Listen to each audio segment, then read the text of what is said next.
Hello guys, আজকে আমরা তৈরি করব ফুলকপির পাকোড়া। এই জন্য প্রথমে ফুলকপিগুলো ধুয়ে নিতে হবে। তারপরে চুলায় একটা প্যান বসিয়ে নিতে হবে, তার ভিতরে ফুলকপিগুলো দিয়ে ফুলকপিগুলো সেদ্ধ করতে হবে।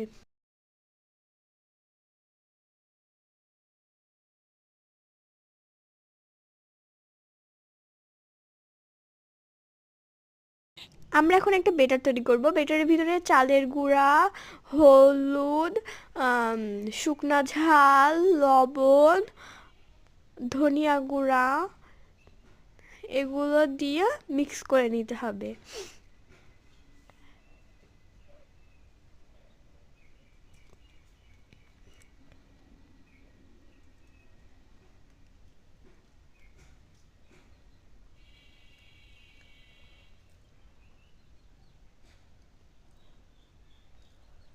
ফুলকপিগুলো এর ভিতরে সুন্দর করে মাখিয়ে নিতে হবে।